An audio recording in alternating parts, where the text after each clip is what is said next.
Giants on the stand seats.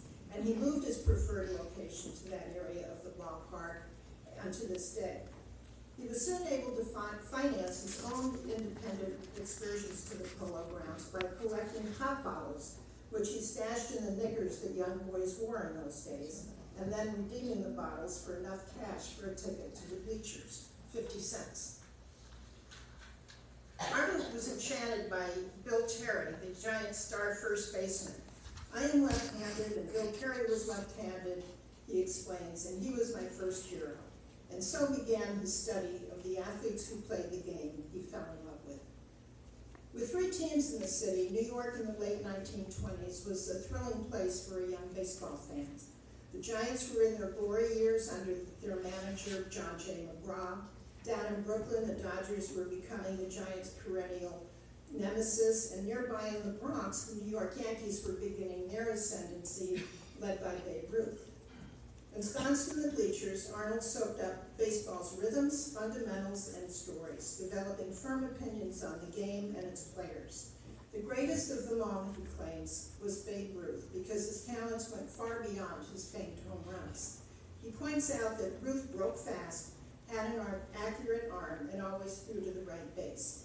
And he stole 17 bases a season twice. Arnold was there when Ruth pitched for the New York Yankees on the last day of the 1933 season. Of Ruth's performance that afternoon, he says, quote, "He was cutting, he had finesse, he picked up the outside corner with his curveball. He went the whole 9 innings, and the Yankees won 7-5, end quote." The guy can remember. Ruth's streak of 29 2/3 scoreless innings pitched in the World Series lasted until 1961. Hano goes on. So Ruth was a great pitcher, not just a good pitcher. One of the great pleasures of being a kid about Manhattan in those days was chance encounters with one of baseball's heroes. Just after Ruth had pitched that last game in 1933, Arnold spotted the great man on the street, walking with his wife and daughter. "Hey, Babe," Hano piped up, "how come you didn't strike anybody out the other day?" He recalls that Ruth laughed and said, "Oh, I wanted those palookas behind me to earn their keep." If New York City was rich in baseball, it was rich in stories too. And Arnold's writing career started early. He was 7 or 8 when his elder brother Alfie recruited him to help with his self-published Montgomery Avenue News, which the boys sold door to door. Their primary source was the lurid accounts in the city's tabloids about the latest local gang assassination, which sometimes happened as a mob boss lingered at his favorite restaurant.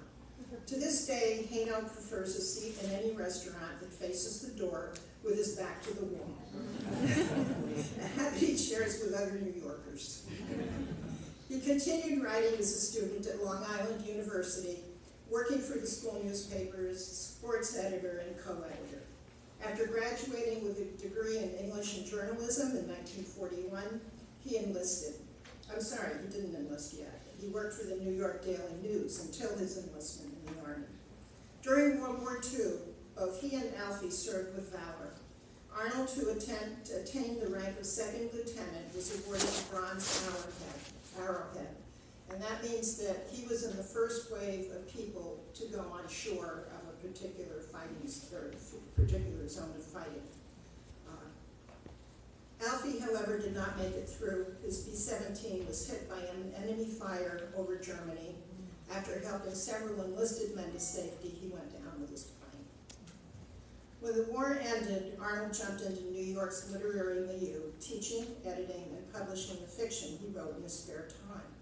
In 1951, he got lucky when he married Bonnie Abraham. The couple worked at the magazine management company. He is editor-in-chief of Lion Books. She is production manager for the young Stan Lee, who went on to Spider-Man comic fame. They were also politically active, going up to Harlem to help register black voters in the late 1940s. And one of the Shrine's other inductee, one of the other inductees, Lester Grodney, did write on that. Heading west. In 1955, Bonnie and Arnold put their 18-month-old daughter, Laurel, and their beagle puppy into the back seat of their brand new Ford sedan and set out to find a new place to live. Bonnie had found New York City a difficult place to raise a child, and Arnold, who had left Lion Books to write full-time, figured he could live and work anywhere. En route on California Highway 1 to visit friends in San Diego, they passed through what Arnold calls, quote, a darling little town, an absolute charming town with some sophistication, end quote. To Bonnie, it felt like home. Inquiries were made. Was Laguna Beach expensive? No, said their friends. Too many starving artists. As a newly launched freelance writer, Arnold figured he'd fit right in. In Laguna, Arnold and Bonnie discovered a community that engaged their interest in the arts, their love for gardens and old homes, and their passion for grassroots politics. Early on, the Hanos discovered that the small African-American community in Laguna was not welcome in the city's 3 barber shops. Arnold quickly negotiated to change to that. In those days, he wrote during the mornings, with afternoons devoted to ocean swims and body surfing, followed by martinis on the beach. The couple purchased the 1927 Hansel and Gretel style house in Bluebird Canyon. The home is on the city's historic register, and they live there still. In 1971, Arnold served as the founding chair of Village Laguna. He was absolutely instrumental in establishing height limits along the beachfront. Bonnie currently serves as the corresponding secretary of the Village Laguna Board of Directors, also dedicated to preserving Laguna's charm. Since 2003, she has served on the Heritage Committee. Both Hanos are still regularly seen at city council meetings, which can go on past midnight. I love the oldest of Laguna, says Arnold, and that we managed to keep it Laguna. Well, much of the reason why Laguna Beach doesn't look like Miami Beach can be attributed to the Hanos' activism. Ask any old long-time resident. Although California proved a good move for the Hanos, Arnold wasn't nearly as happy when the team he grew up with decided to move west. In the same way that people forswear love after a romantic heartbreak, Arnold swore off the Giants when they moved to San Francisco in 1958. It did not last, though. He reconsidered and follows the Giants unto today, and he continues to detest the Dodgers. A Dodger loss, he says, sometimes gives him greater pleasure than a Giant win.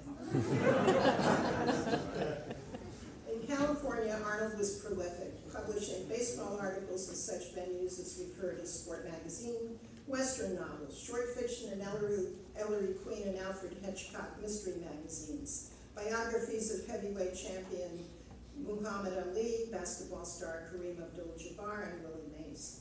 One morning at breakfast in the early 1950s, he and Bonnie heard a radio report.